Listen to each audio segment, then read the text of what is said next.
This is the start of a very eventful offseason for the Pittsburgh Penguins. Kris Letang, Evgeni Malkin among the players they have to try to bring back. Hunter Hodies of Locked On Penguins is here to discuss what to expect from the Penguins during this critical offseason.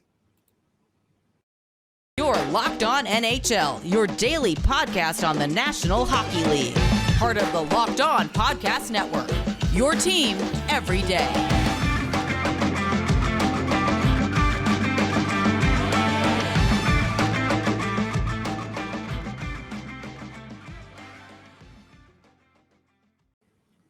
And welcome to the Monday edition of the Locked On NHL Podcast. Gil Martin, glad to be with you on this and every Monday as we talk about the biggest stories from around the National Hockey League. We want to thank you for making Locked On NHL your first listen every day. We are free and available on all platforms.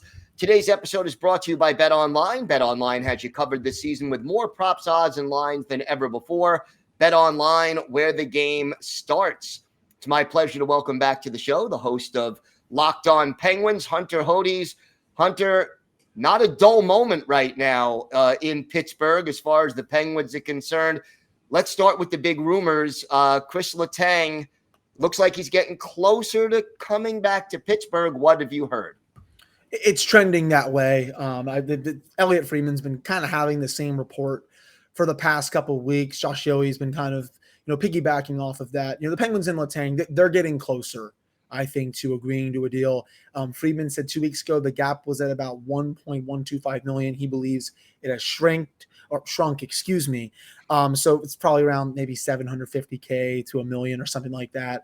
And then he wrote in 32 Thoughts and then spoke on the podcast that a couple of executives have told him that they see a path to the Penguins bringing him back. And, they are right to prioritize him over Evgeni Malkin. I love what Gino has brought to this team for 16 years. But, when you look at, the positions they play and, who their peers are and how they stack up, Kris Letang is, a better player at his position right now than Evgeni Malkin is. And I'm not trying to slight him here at all. I mean, Malkin's probably going to go down as one of the 30 best players to ever play in the NHL. But the fact of the matter is, if Letang walks, there's no one on the market that can do what he does. You can try to bring John Klingberg in here, but defensively, he's kind of washed.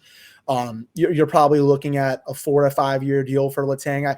I've been saying on the podcast for the last couple of months, 4 times 8, 5 times 8 probably gets it done. I think David Pagnotta of the Fourth Period said he thinks the AAV is going to be between 7 and 8. And to be honest, I say good luck with that because I don't think he's going to take anything below 8. I would be very surprised if he did. But it's funny, Gil, when this offseason started, I was like, yeah, they're probably going to bring Malkin back and Letang's going to be the trickier negotiation.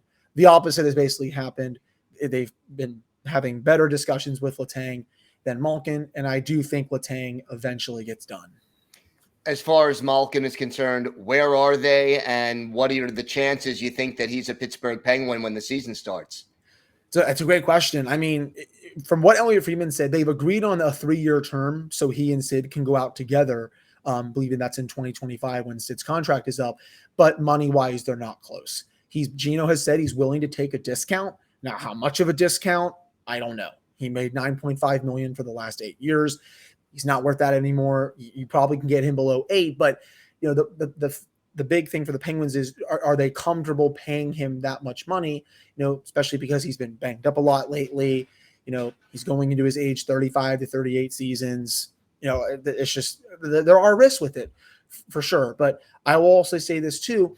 You're not going to find another center on this market that's better than him that you can actually afford. Nazem Kadri is not coming through that door. You're not going to be paying him $9 million. That's not happening. Vincent Schrocher, good player, probably going to get a 6x6 deal. He had 50 points in 80 games, was okay in the playoffs. Yes, I get it. He's the Pittsburgh hometown kid. Would be cool to see him play for his hometown team. But he's not Evgeni Malkin. He will never be Evgeni Malkin. There's been a loud minority of the fan base that wants people to think that you can just replace him easily and it's all going to be fun and roses. But, your power play suffers. Even though he's not as good at 5v5 anymore, that is still going to suffer as well. In my opinion, I think they have no choice but to bring both of them back. It's all a matter of if Letang gets done here, you circle back to Malkin. How much are you willing to, offer him? I've been saying it because Sid has 8.7 million per year that he makes. Do 3 times 7.1. You can have a little superstition in there. And I think that's a pay cut that Gino is probably willing to take. Sure, is it 2.4 million less? Yeah, but I think at this point you can get away with paying him a little over 7 million per. I don't know what they're offering him right now. I know it's not close, but sometimes deadlines have a funny way of showing themselves. I would not be surprised if both sides circle back here in the next week, especially if Letang gets done. If they are able to sign both Letang and Malkin, where does that leave them against the cap, and what other moves do you think they'd have to make? Yeah, so right now they have about 23 million in cap space. So say you sign Letang 4 times 8, you bring Malkin back at 7.1 if he takes that. That's 15 million right there. So you'll have a little less than 8 million left to work with. You have the Danton Heinen restricted free agency. That's probably going to cost you a couple million. You're down to about, I don't know, maybe 5.5 to 6 if you get lucky. Evan Rodriguez, that is a very tough call. Do you bring him back? Do you not? If you bring him back, that's also going to count a significant chunk of your cap. Then you're kind of looking at, maybe about $1 million or $2 million in space. But the Penguins, they have opportunities here to bring both back and still open up more space. Brian Dumoulin can be traded. We saw it today on Sunday with Ryan McDonough, very popular player in that locker room, helped them win back-to-back cups. Sure, he was a salary dump, but someone like Dumoulin, teams will pay for that kind of defenseman. They've won the championships. He's good defensively. I mean, former New York Islander Nick Leddy, I think, went for a second-round pick twice in the last calendar year. Right. Teams are always willing to help out other teams for these kind of moves, and he still has value. Marcus Pettersson, if they want to deal him, I think he could potentially be traded.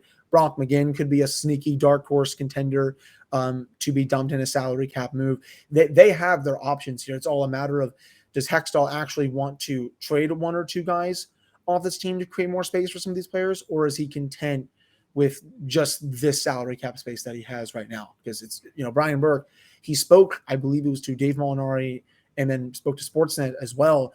And he said, yeah, we're considering looking at a trade or 2 in the next week and a half to maybe open up some more space. But, until that time comes, we're not going to really doing anything. So, it sounds like they're open to it, but it's all a matter of, can they find someone to dance with? And do they even honestly want to dance themselves? Big questions that we'll know more about in the next week or so. The draft coming up in less than a week. The Penguins have a first-round pick. What are you expecting them to do? Or could that be part of a trade? I do think they're going to keep it. I can definitely understand why people say to trade it. You may not get a better player at that pick, than you would by trading it for an impact player or something like that, like a Jesse Puljujarvi, who honestly every NHL team should be over that. Ken Holland is on the other side, for God's sake. But it does sound like they're going to keep it. There are some players there who I really think could be difference makers in a few years. Lane Hudson, the 5'8" defenseman who I really like. He's good. Yurov is probably one of the best players in this draft. I love Miro Shineko. He's probably a top 5.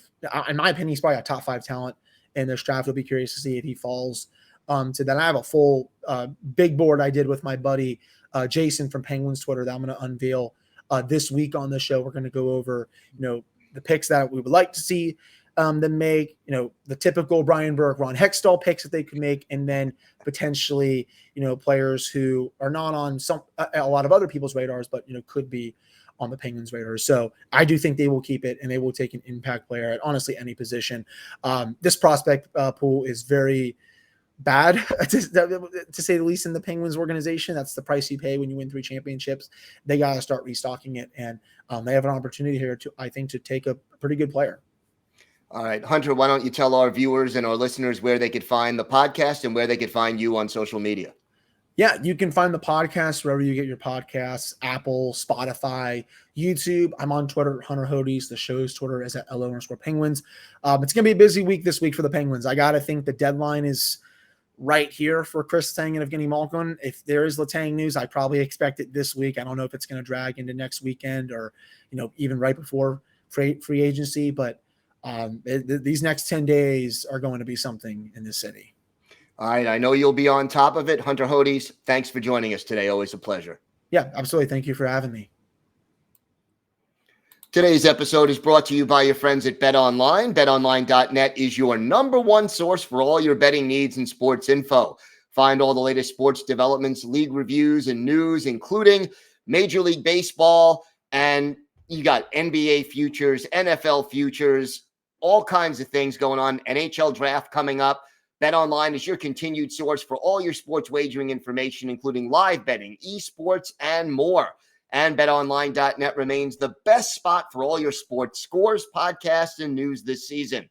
BetOnline.net is the fastest and easiest way to check in on all your favorite sports and events, including MMA, boxing, tennis, and golf.